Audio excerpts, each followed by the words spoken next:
Le lendemain, Jinwoo est réveillé par un appel de sa sœur, qui lui rappelle l'heure qu'il est, car aujourd'hui, c'est l'entretien scolaire. En entendant cela, il se lève immédiatement et, en un rien de temps, arrive à l'école entièrement préparé. À tel point que Jina lui demande s'il est vraiment son frère, car elle n'est pas habituée à son apparence tellement améliorée et différente de d'habitude. Innocemment, Jinwoo répond que, bien sûr, il est son frère, sans comprendre pourquoi elle réagit ainsi. Elle lui explique qu'il ne semblait pas lui-même et qu'elle ne pensait pas qu'une personne pouvait changer autant.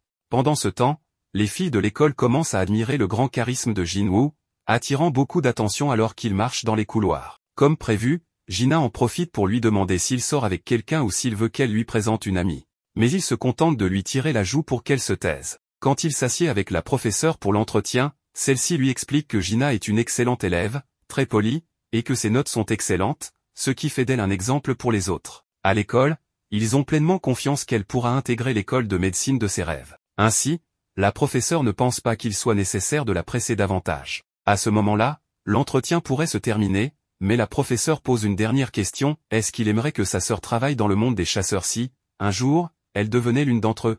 Cette question le prend par surprise, mais sans hésiter, il répond que non. La professeure lui demande pourquoi, et il lui demande une faveur, s'excusant de paraître égoïste. Plus tard, Jinwoo rencontre Han-sung, qui se souvient de lui comme du chasseur de rang qui s'occupait des portails. Jinwoo montre une photo où elle pose avec sa sœur, ce qui lui fait comprendre qu'il est le frère de Jina. Comprenant mieux ses intentions, Han-sung affirme qu'indépendamment de ce qu'il a entendu de la professeure, il n'ira pas à l'école et encore moins abandonnera son rôle de chasseur. Face à cette position, Jinwoo lui rappelle qu'en tant que chasseur de rang E, elle ne pourra pas mener une vie décente. Sa seule option serait de rejoindre une équipe d'attaque, mais son cas est particulier. Han-sung clarifie qu'il n'est pas là pour des cérémonies inutiles et coupe court à la conversation en mentionnant que Jinwoo lui-même est aussi un rang E.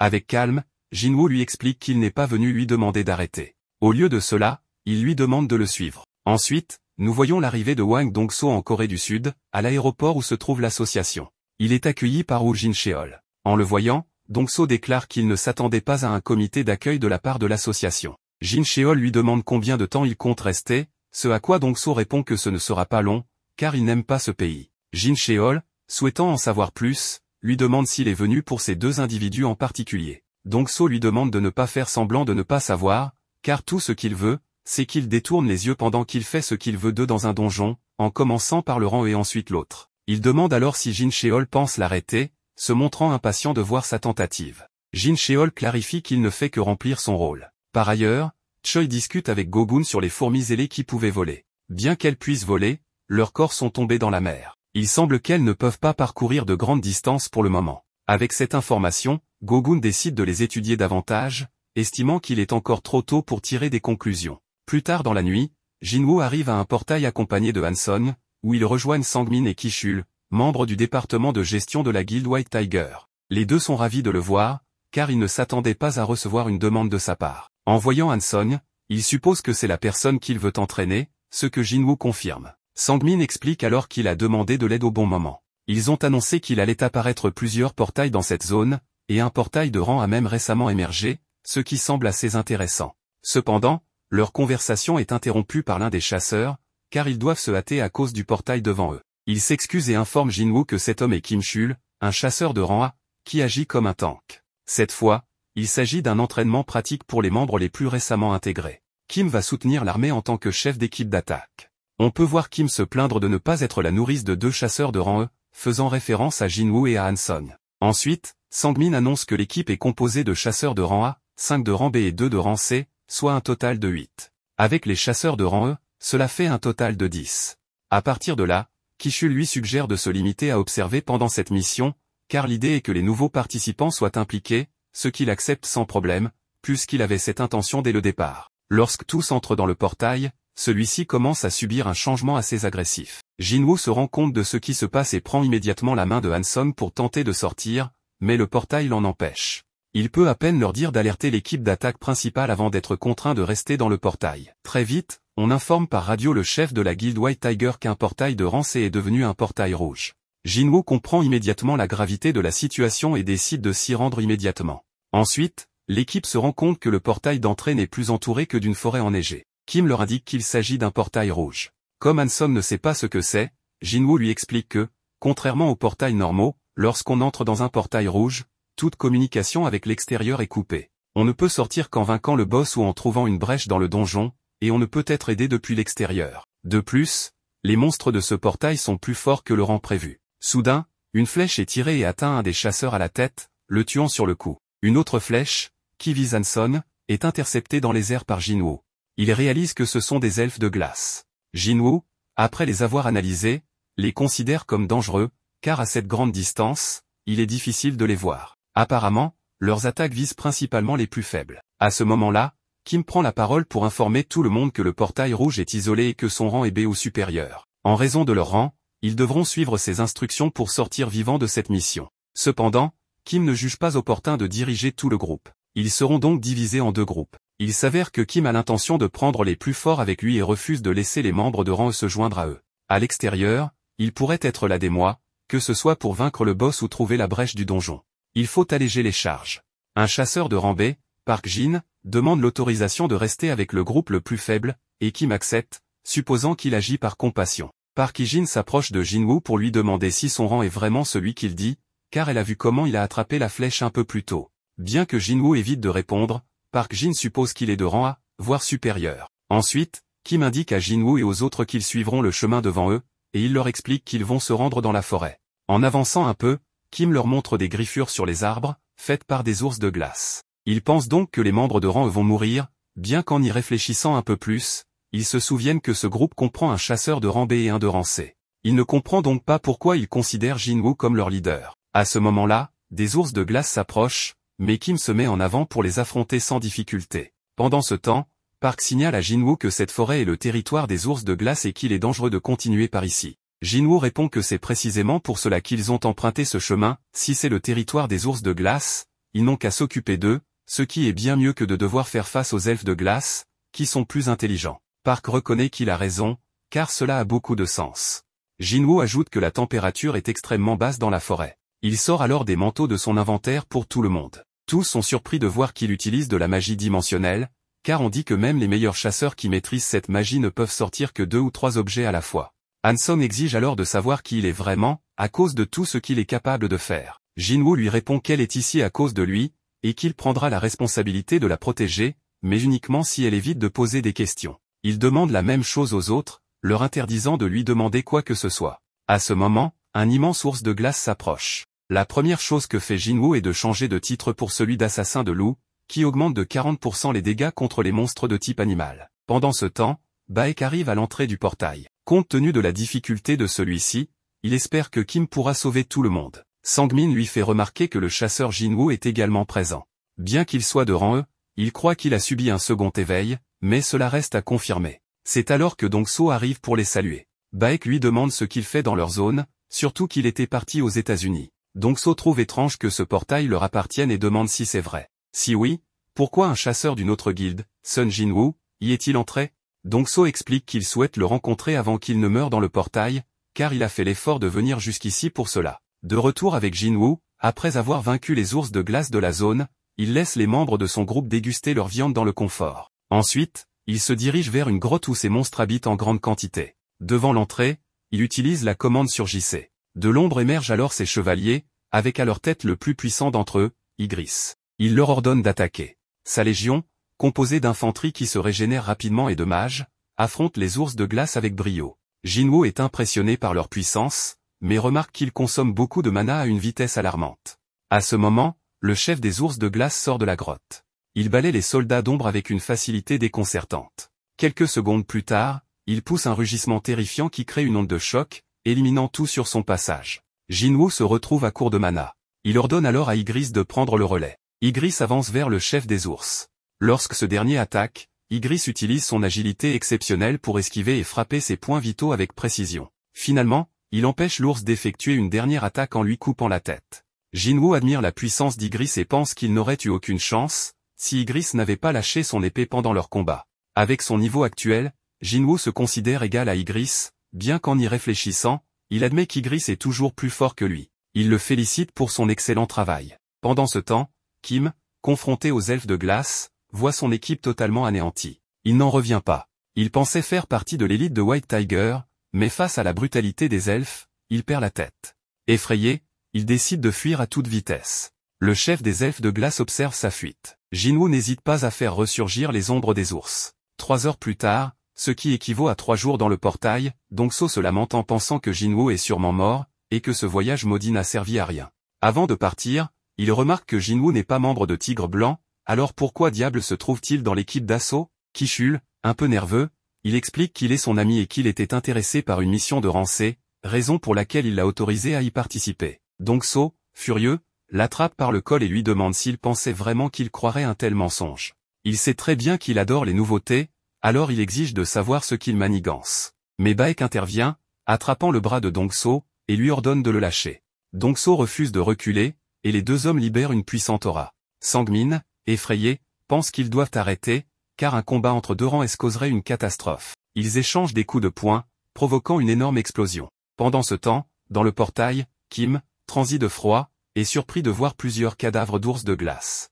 Il pense qu'il est impossible que l'autre groupe de chasseurs ait éliminé toutes ces créatures. Il en conclut que c'est l'œuvre du démon blanc et part en courant. De retour avec Dongso, on voit que l'explosion causée par leur combat a été stoppée par Jin Cheol. Il commente que, sans leur tenue, il aurait été réduit en poussière. Il informe Dongso qu'il a testé le pouvoir magique de Jinwoo il y a quelques mois et que cela n'a pas changé, Jinwoo reste un chasseur de rang E. Si son frère est mort, c'est parce qu'il a succombé face aux bêtes magiques. Dongso répond que c'est un mensonge et suppose que le fils du PDG de Yujin Construction a peut-être tué son frère, et que ce voyage n'était qu'une excuse pour éliminer quelqu'un. Mais Dongso reçoit un message lui ordonnant de retourner aux États-Unis. À contre-cœur, il se retire. Dans le portail, Kim, furieux, observe le groupe de Jinwoo. Il se demande comment des gens aussi pathétiques peuvent encore être en vie, d'autant qu'ils ont des vêtements chauds et des couvertures. Il s'approche en criant que l'équipe d'assaut a été décimée à cause du manque de nourriture et d'équipement, alors que Jinwoo et son groupe se sont cachés avec tout ce qu'il leur fallait. Il suppose que tout cela est la faute de Park Hee-jin, qui a peut-être rejoint l'équipe pour cette raison. En dégainant son épée, il leur donne une seconde pour révéler le responsable. Cependant, Jinwoo, d'un coup puissant, l'envoie valser. Il lui dit que c'est lui qui a causé la mort de ses camarades et qu'en plus, il leur a apporté des ennuis. Il hurle à ses compagnons de se tenir prêts, car il sent une présence forte. Les membres de son groupe sont terrorisés en voyant apparaître des elfes de glace. Le chef des elfes déclare que, parmi tous ces déchets, quelqu'un est fort. Jinwoo comprend ces mots, et le chef des elfes lui demande comment il peut comprendre leur langue. Jinwoo suppose que c'est grâce au système. Profitant de cette communication, le chef des elfes lui propose un duel, ayant remarqué qu'il y avait parmi les humains un combattant digne d'intérêt. Cependant, Jinwoo décapite l'ennemi en un instant, puis attaque le chef des elfes. Ce dernier bloque l'attaque et lui fait remarquer qu'il n'est clairement pas humain. Voyant que Jinwoo ne comprend pas, il réalise que Jinwoo lui-même ignore ce qu'il est. Le chef lui révèle qu'ils entendent constamment une voix dans leur tête leur ordonnant de tuer les humains, mais en sa présence, cette voix est silencieuse. Jinwoo suppose que cela pourrait être lié à un système similaire au sien, se demandant si c'est parce qu'il est un joueur. Le chef des elfes lui propose de lui laisser la vie sauve à condition qu'il lui livre les humains derrière lui. Jinwoo lui demande alors qui il est et pourquoi il combat les humains. Alors que le chef tente de se présenter, une distorsion affecte son corps, et il répète ses paroles précédentes, laissant Jinwoo stupéfait, se demandant ce qui provoque ce phénomène étrange. Jinwoo refuse l'offre, et le chef des elfes lui demande s'il en est sûr, vu qu'il est en infériorité numérique. Mais Jinwoo sourit simplement et invoque son gigantesque armée d'ombre. La bataille commence, se transformant rapidement en un bain de sang. Park Hee-jin et les autres tentent de fuir, car cette guerre les dépasse totalement. Jinwoo les couvre tout en réfléchissant à la puissance impressionnante des elfes de glace, car son mana s'épuise rapidement. Les elfes éliminent ces ombres à une vitesse alarmante, et le chef des elfes se révèle être plus fort que Jinwoo lui-même. Il doute de pouvoir le vaincre même avec Ygritte, ses soldats réguliers étant insuffisants pour ce combat. Il a besoin d'un pouvoir plus fort. Le chef des elfes se présente comme Baruka, et Jinwoo lui rend la politesse avant qu'il n'entame un combat féroce. Baruka, enthousiasmé, bloque une boule de feu lancée par les mages de Jinwoo. À ce moment-là, Ki-chul, furieux, sort son épée, mais il est intercepté par Baruka. Alors que Baruka s'apprête à frapper, une nouvelle ombre surgit devant lui, Jinwoo a ordonné à Ygritte d'intervenir. Après avoir neutralisé l'attaque de Baruka, Ygritte tue Kim et Jinwoo le transforme en un nouveau soldat nommé Iron. Iron provoque Baruka, mais ce dernier esquive tous ses assauts. Pendant ce temps, les spectatrices observent, fascinées par cette bataille sans précédent. Baruka, ennuyé, les invite tous à l'attaquer en même temps. Jinwoo, Iron et Ygritte s'attaquent ensemble, mais malgré les provocations d'Iron, Baruka parvient à éviter les coups critiques. Jinwoo admet que Baruka est très puissant, bien plus que ses soldats. En se retournant, Baruka voit que tous ses hommes ont été tués. Fou de rage, il attaque Jinwoo, qui, à ce moment-là, laisse tomber sa dague. Baruka, pensant que Jinwoo est désarmé, baisse sa garde, mais Jinwoo utilise son pouvoir de roi pour contrôler la dague à distance. Bien que Baruka réussisse à bloquer l'attaque, son arme se brise. Jinwoo en profite pour ordonner à Iron de le capturer, permettant au mage de l'attaquer. Malgré tout, Baruka reste debout et promet de tuer tout le monde. Jinwoo surgit de nulle part et le poignarde, affirmant que la bataille est déjà décidée. Avec un coup de marteau final, Iron achève Baruka. Jinwoo gagne plusieurs niveaux. Iron, cependant, continue de frapper le cadavre de Baruka jusqu'à ce que Jinwoo lui ordonne de s'arrêter. Iron, un peu naïf, commence alors à célébrer leur victoire. Jinwoo rejoint les autres et leur annonce que tout est terminé. Le portail pour sortir s'ouvre, mais avant de partir, Jinwoo tente d'extraire l'ombre de Baruka. De l'autre côté du portail, près de 7 heures se sont écoulées. Baek refuse de partir, car ses membres sont toujours coincés à l'intérieur. Cependant, il est surpris de voir le portail devenir bleu, espérant que Jinwoo a réussi. Mais seul Park Hee-jin et un autre individu sans importance en sortent. Baek leur demande ce qu'il est arrivé au reste de l'équipe, mais ils n'ont pas de réponse. Ensuite, seuls Jinwoo et une femme sortent du portail, qui disparaît derrière eux. Baek, choqué, demande ce qu'il est arrivé à Kim et ne peut croire que seul des chasseurs de Baran aient survécu. Il se demande ce qui a bien pu se passer à l'intérieur. Jinwoo décide de partir, mais Baek le retient et lui demande de parler avec lui. Jinwoo, visiblement fatigué, répond qu'il peut poser ses questions directement au guilde. Baek insiste, cette fois sur un ton plus autoritaire, rappelant que 6 membres de son équipe ont disparu. Jinwoo, calme et froid, rétorque qu'il a sauvé 2 de ses membres et que, en tant que responsable, Baek devrait d'abord le remercier. Baek, réalisant son erreur, se calme et s'excuse. Plus tard, il interroge Park Hee-jin sur l'attitude de Jinwoo, qui semblait très énervé après avoir vaincu le boss. Park Hee-jin répond qu'elle ne sait pas pourquoi il est de si mauvaise humeur. Baek déclare qu'il faut absolument convaincre Jinwoo de rejoindre leur guilde, confirmant que Sangmin ne s'est pas trompé sur son potentiel. Un peu plus tard, Jinwoo raccompagne la femme chez elle. Avant de partir, elle le remercie, ce qui le laisse légèrement surpris. En rentrant chez lui, il regarde la dague de Baruka et se remémore les 3 échecs qu'il a eus en tentant d'extraire l'ombre de Baruka. Frustré, il se plaint d'avoir travaillé toute la journée sans rien obtenir. Il se console en se souvenant qu'il a tout de même gagné Iron. Le lendemain matin, Jinwoo arrive chez Jinwoo, qui lui annonce qu'avant de se rendre à un portail, ils doivent aller chercher quelqu'un. En arrivant, il récupère une jeune fille qui salue Jinwoo chaleureusement, ce qui pousse Jinwoo à penser qu'ils ont passé la nuit ensemble. Jinwoo, confus et gêné, fait remarquer qu'elle est mineure. Jinwoo lui demande quel est le problème, mais Jinwoo préfère éviter d'insister et décide de ne plus poser de questions. Ils continuent alors leur chemin. Dans le donjon, on voit Jinwoo stupéfait devant la facilité avec laquelle Jinwoo élimine tous les monstres. Jinwoo lui demande ce que sont ces créatures, et Jinwoo, se rappelant qu'il n'a jamais montré cette capacité, lui explique qu'il s'agit de l'une de ses nombreuses compétences. Une fois les monstres éliminés, Jinwoo ordonne aux ombres de récolter les minerais, ce qui fait sentir Jinwoo inutile. Il lui demande au moins de lui laisser collecter les gemmes magiques. Pauvre Jinwoo. Pendant ce temps, un mystérieux guerrier aux cheveux longs parle à des étrangers en leur expliquant de son mieux qu'il est humain et qu'il souhaite retourner chez lui, en Corée. De leur côté, Jinwoo et Jinwoo célèbrent après avoir accompli 19 missions.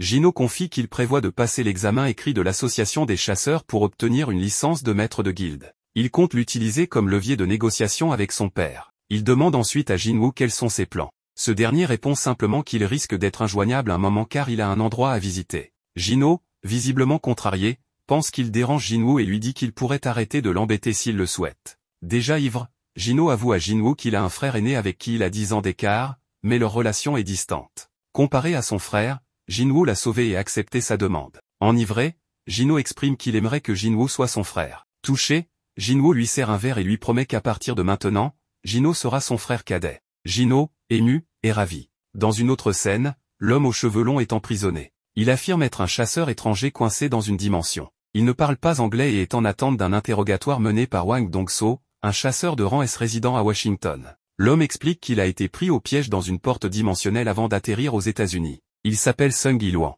De son côté, Jinwoo informe sa sœur qu'il part pour une semaine. Il se retrouve ensuite dans l'outre-monde, devant la porte laissée après sa victoire contre Cerbère. Une mission s'affiche immédiatement, l'informant que le château des démons est infesté et qu'il doit récolter 10 000 âmes démoniaques. Déterminé, Jinwoo prépare son élixir de vie, invoque sa nouvelle dague, et part affronter les démons. Pendant ce temps, Jinwoo négocie avec son père et exprime son désaccord sur le plan de son frère aîné d'intégrer un étranger comme chef de guilde. Son père souligne que Jinwoo est mystérieux, ayant survécu à des événements périlleux comme le double donjon, la mort du superviseur de l'association, le décès du frère de Wang Dong-suk, et le portail rouge. Il a participé à toutes les incursions, en sortant indemne. Jin-Woo déclare qu'il ne se soucie pas des moyens utilisés par Jin-Woo et souhaite seulement devenir maître de guilde. Son père accepte mais pose une condition, convaincre Jin-Woo de rejoindre leur guilde avant qu'il ne soit recruté par Tigre Blanc. De retour dans l'Outre-Monde, Jin-Woo a vaincu de nombreux démons, mais il est frustré de ne pas pouvoir extraire leurs ombres. Il reçoit une autorisation pour accéder au niveau supérieur via un portail dédié.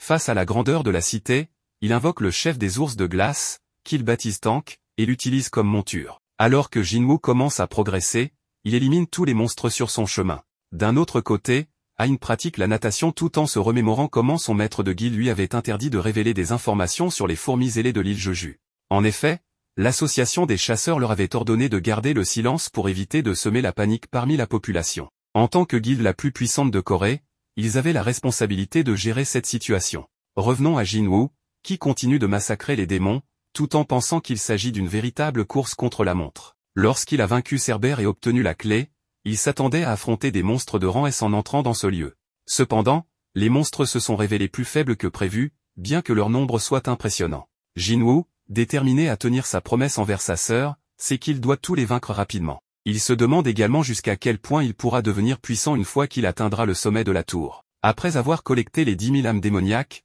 il est temps pour lui de faire face au seigneur des étages inférieurs, Vulcano l'Avaricieux. En voyant le nom de ce dernier apparaître en rouge, Jin-Woo devine qu'il s'agit d'un adversaire redoutable. Dans une autre scène, Sang-min et sa collègue cherchent Jin-Woo, mais évidemment, ils ne le trouvent nulle part. Pendant ce temps, Jin-Woo se prépare à affronter un puissant monstre. Il ordonne à ses soldats d'éliminer tous les autres monstres sans toucher au chef. Une bataille féroce éclate, et Jin-Woo réfléchit à l'impact de sa montée en intelligence, le nombre de ses soldats et sa puissance magique ont considérablement augmenté. Il se demande combien de temps Vulcano restera inactif. Soudain, le monstre disparaît et lance une attaque puissante contre Ygritte et les autres. Jin-Woo riposte rapidement, mais Vulcano se relève comme si de rien n'était et contre-attaque violemment. Jin-Woo ordonne à Acier de lui remettre son bouclier et se défend des assauts. Il est surpris par l'agilité de Vulcano malgré sa taille imposante. Jin-Woo attend le moment parfait pour riposter, mais Vulcano réagit rapidement. Alors que le monstre s'apprête à porter un coup dévastateur, Jin-Woo utilise sa compétence de la main du souverain, récemment améliorée, pour dévier l'attaque. Il est choqué de constater que le monstre semble capable de lire ses mouvements. S'éloignant de Vulcano, Jin-Woo cherche un moyen de restreindre ses mouvements. Il grimpe sur un bâtiment et lui tombe dessus en piqué, parvenant à le vaincre. En récompense, il obtient un fragment de l'arbre-monde. Pendant ce temps, Hwang Dong-so rencontre Sung Il-hwan. Il trouve incroyable qu'une bête magique puisse parler. Tout le monde pense que Sung Il-hwan est une bête magique déguisée en humain. Ce dernier insiste qu'il n'en est pas une, mais Hwang Dong-so l'interrompt en lui ordonnant de se taire, car il est celui qui pose les questions. Agacé par cette tâche qu'on lui a imposée, Hwang Dong-so écoute Sung Il-hwan, qui lui demande combien l'humanité sait réellement sur les portes dimensionnelles et les bêtes magiques. Il révèle alors que les donjons, les bêtes magiques et les portes dimensionnelles ne sont que des prémonitions. Car la pire de toutes les forces catastrophiques s'est enfin éveillée, et son objectif est d'empêcher un désastre de se produire. Hwang Dong-so ordonne à Il-hwan d'arrêter de dire des bêtises, car désormais, le monde regorge de chasseurs. Cependant, Il-hwan lui répond que même en réunissant tous les chasseurs du monde, il serait impuissant face à une force aussi gigantesque que celle qui approche. Il ajoute qu'il semble que Hwang Dong-so possède lui-même une certaine force. Exaspéré par cette bête magique bavarde, Hwang Dong-so consulte ses informations et remarque qu'il a une épouse et 2 enfants.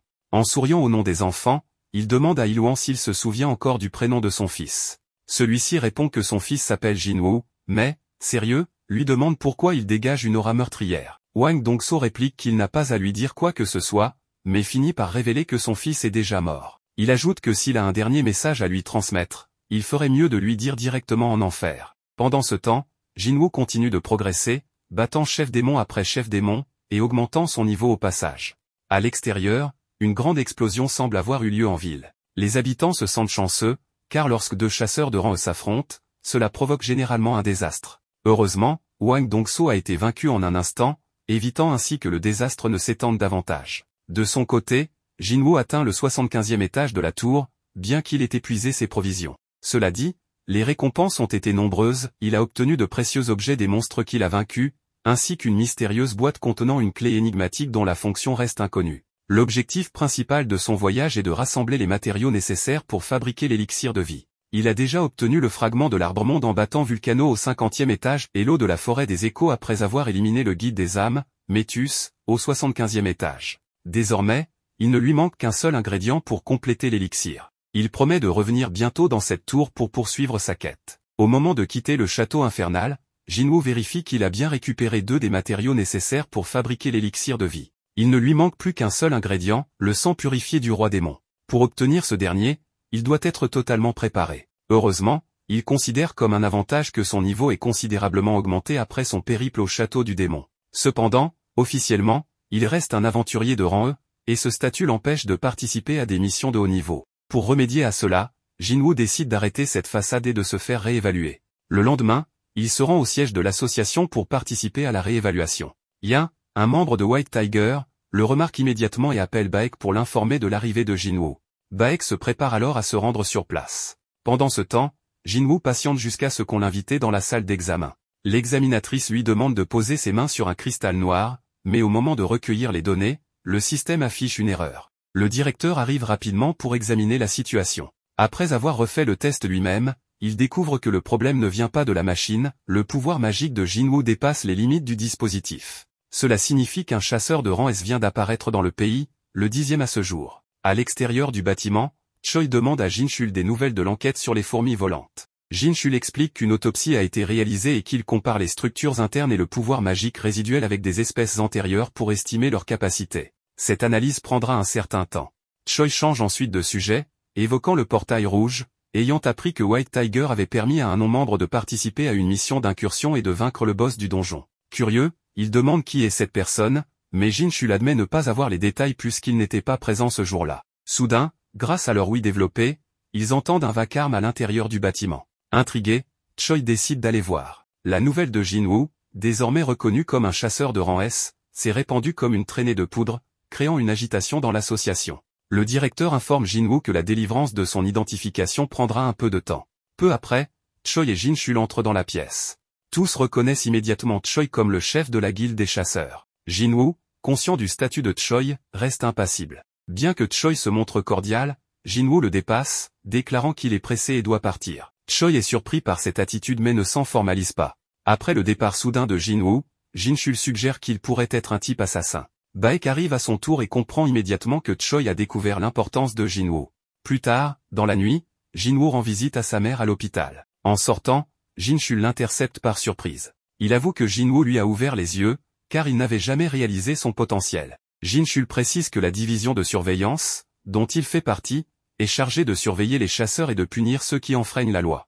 Cependant, il assure à Jinwoo qu'il n'est pas traité comme un criminel. Il explique aussi que les rangs S ne sont pas soumis aux mêmes règles, car ils sont bien au-dessus du contrôle habituel. C'est alors que le président de l'association des chasseurs, Goguni, fait son apparition. Après s'être présenté, il invite Jinwoo à discuter en privé. Goguni lui explique que la réévaluation est inutile, car son rang S est déjà confirmé. Jinwoo n'a désormais plus à se soucier de cette formalité. Afin de rendre la promotion officielle et de révéler le statut de Jinwoo comme chasseur de rang S, l'association des chasseurs impose une période de grâce. Ce laps de temps leur permet de rencontrer d'abord des talents aussi exceptionnels que lui. Bien que l'association soit immense, le nombre de grands chasseurs est limité, car la plupart préfèrent rejoindre des guildes, attirés par le prestige et l'argent qu'elles offrent. Lors d'une rencontre avec Jinwoo, le président de l'association, Goguni, lui propose un poste prestigieux, l'un des plus élevés au sein de l'organisation. Surpris, Jinwoo lui demande pourquoi une telle offre lui est faite. Goguni explique que ce n'est plus le gouvernement qui soutient réellement le pays,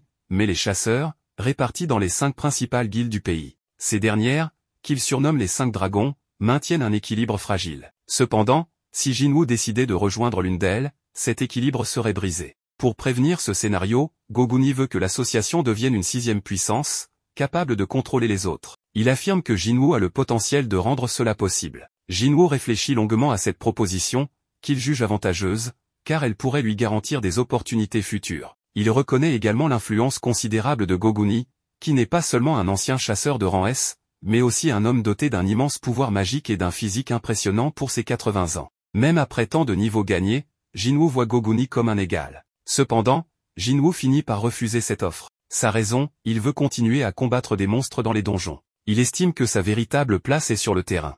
Goguni, bien qu'étonné, comprend en voyant la sincérité dans les yeux de Jinwoo. Ému, il accepte sa décision, et Jinwoo s'excuse avant de partir. Sur le chemin du retour, il se rappelle qu'il doit continuer à progresser pour guérir sa mère, un objectif qu'il ne peut pas abandonner. Pendant ce temps, Dongso, après avoir repris connaissance de l'affrontement qu'il a subi, est interrogé par le sous-directeur sur Sung Yiluan, qu'il qualifie immédiatement de monstre, affirmant qu'il n'a rien d'humain.